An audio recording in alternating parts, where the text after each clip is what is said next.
So what I'm going to go through tonight is the overall sort of path to making life multiplanetary.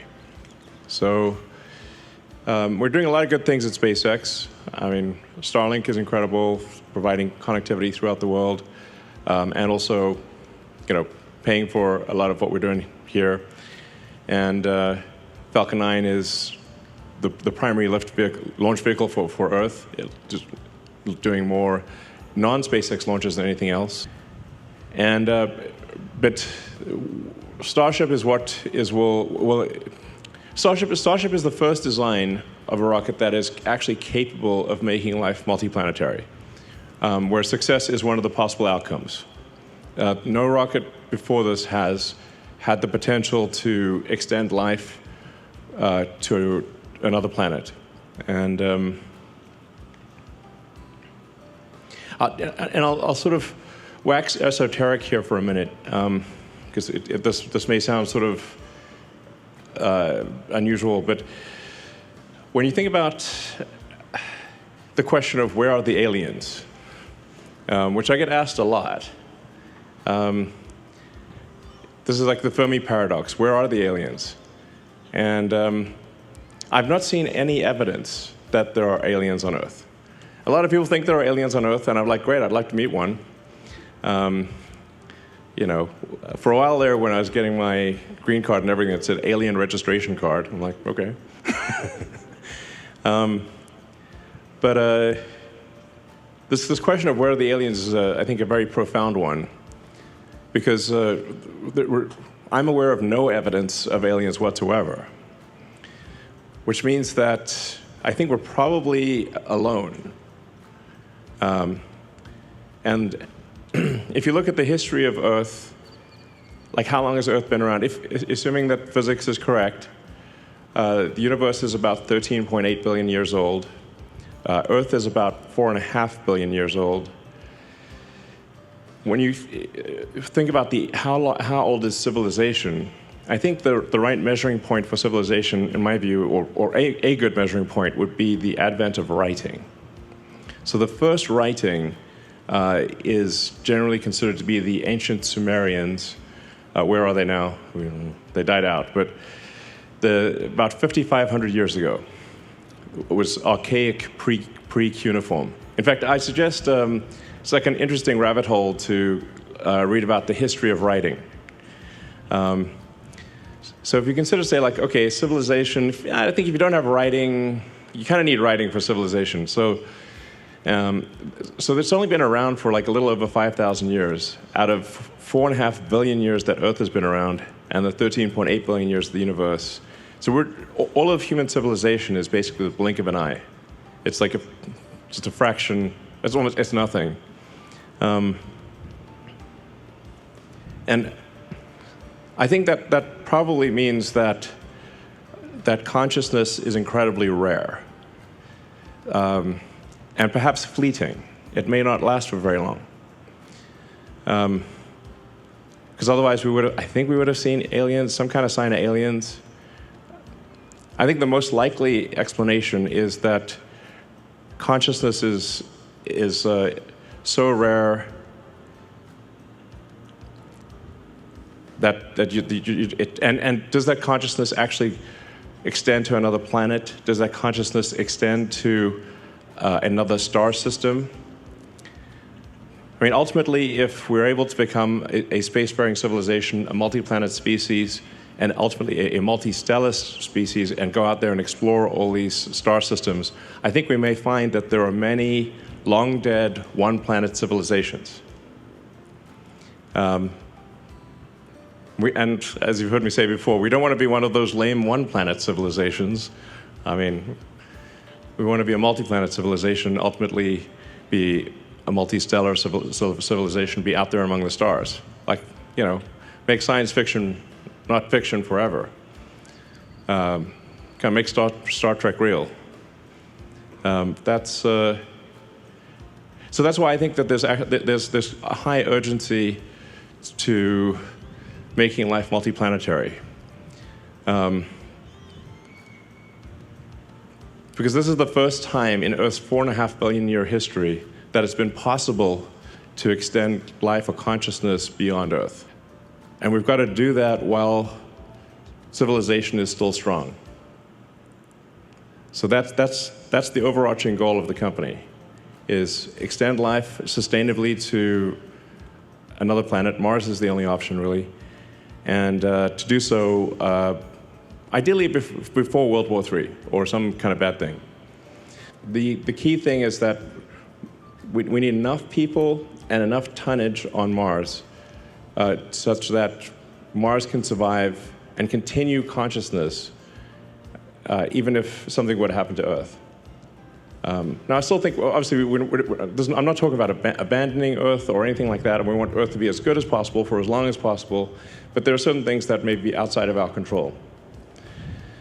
So we want to just get Mars to be a self-sustaining civilization as quickly as possible. And I think this can be done in around 20 years. So, and this giant Starship factory that we're building is obviously key to that. And the launch sites that we're building here and at the Cape and elsewhere in the future will be key to that. So let's just go through that.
And congratulations, guys, you did that. That's insane. I mean, it looks like CGI.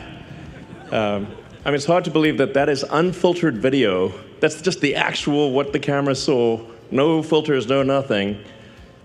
That's actually what the camera saw, which is insane. So, you're doing incredible work that I think almost no one thought would actually happen. So it's wild that this strange spot, we're basically on a sand spit by the Rio Grande, near the beach. And that is actually the gateway to Mars. Has to be like, if this was a movie, you'd be like, no way. Come on. Too implausible, but it's real. And it's due to you guys. Congratulations.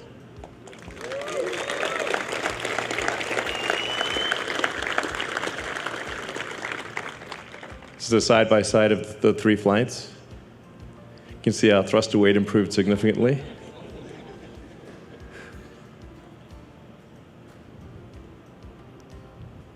So we've made tremendous progress from Flight 1 to Flight 2 to Flight 3. And we got Flight 4 coming up in about a month or so. And with Flight 4, we should, if we get, if fate smiles upon us, we'll get through the high heating regime and smash into the ocean at a controlled spot. And then hopefully be able to also do this with the booster, land on essentially a virtual tower. If the landing on the virtual tower with the booster works, then we will actually try with Flight 5 to come back and land on the tower. Yeah.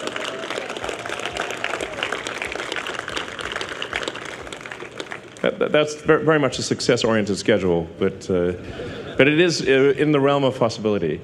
But I would say, like, the odds of us actually being able to catch the booster with the Mechazilla arms this year, I think, I don't want to tempt fate, knock on wood, but I think the odds of actually catching the booster with the tower, probably like 80, 90% this year. Which is insane. Like, actually, when we first talked about it, it sounded so batshit crazy. We're going to have a giant, it's like literally bigger than Mechazilla from this movie. That you'd catch like the biggest flying object ever made with mechanical arms out of the air. But we're going to do it. So, yeah. It may not work, necessarily the first time, but it will work. So really, Starship is really the key to making life multiplanetary and preserving the light of consciousness. That's what it's all about. And it may end up being the most important thing that we ever do. I think that like the light of consciousness is like this tiny candle in a vast darkness, and that candle has only been lit for a very short time, and it could easily go out. So we obviously want to preserve the tiny light of consciousness on Earth, but extend it to Mars, and then ultimately to the rest of the solar system, and then start going to other star systems. And I won't be alive to see that, but unless I'm like frozen or something, I don't know. But I think at some point we will discover many civilizations that maybe lasted 1 million years, or 2 million years, or 10 million years. But a civilization that lasted 1 million years, which would be, vastly longer than our civilization has lasted. I mean, that's only the third decimal point, so like 13.8 billion something years. If your civilization lasts 1 million years, it's only goes, that third digit past the decimal point goes up 1, and that's 1 million years. So, I'd say, like, we should think of, like, how do we make civilization last 1 million years? We often get caught up in, like, the day-to-day things, but we want to have at least 1 million-year civilization, if not 100 million-year civilization, or 1 billion-year civilization. So, absolutely crucial to that goal is becoming a multi-planet species. People often ask why Mars. Well, there's not a lot of options, frankly. So, if Venus is a superheated, high-pressure acid bath. So, not what you don't want to go to Venus. And then the Moon is close, but it doesn't have an atmosphere. The gravity is only 1/6 that of Earth, and it's missing a lot of key resources. So, also the insulating value of the Moon relative to Mars is much less. So if there's something that takes out Earth, like let's say there's a World War III, global thermonuclear warfare, they'll probably throw a few nukes at the Moon. So Whereas it's way harder to shoot Mars with nuclear. And Mars would see it coming and probably have some time to stop the inbound missiles. So the value of Mars, the difficult or the distance and time required to get to Mars actually has an insulating benefit for the continuation of consciousness, even if there's something terrible happens on Earth. And then once we go beyond Mars, there's some asteroids like Ceres, some of the moons of Jupiter. Starship would ultimately be capable of reaching anywhere in the solar system. And then we'll need something, a new level of technology to go to other star systems. But if we can't at least get to Mars, then other star systems are hopeless. I mean, it's a fixer-upper of a planet. Okay, it needs some work, but it is. It's really the only option for becoming multiplanetary. And long term, we can warm up Mars, and we can densify the atmosphere, and there'd be a liquid ocean on about 40% of the surface. So we could make it an Earth-like planet long term. So let's see.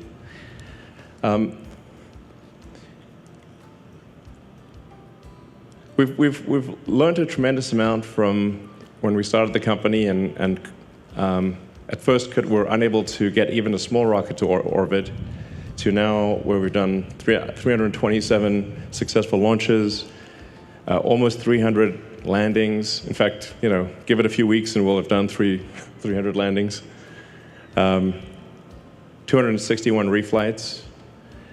So, many times I was told that reusability was impossible, and even if you did it, there would be no point because nobody would want to fly rockets that much.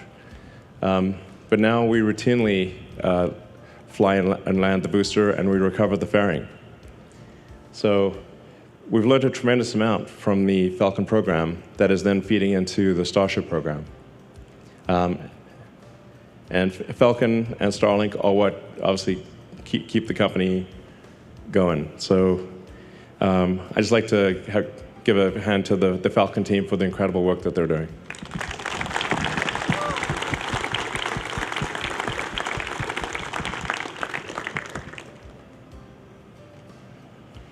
And then Dragon. Wow, 45 launches of Dragon. It's amazing. And we've flown 50 crew members to orbit, 46 to the space station, and everyone has come home safely, which is the most important thing.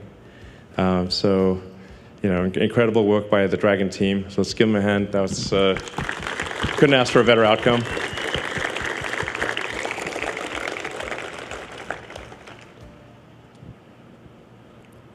And Starlink, actually, if you look at the sort of the plot of all the satellites going around Earth, does look kind of scary, actually.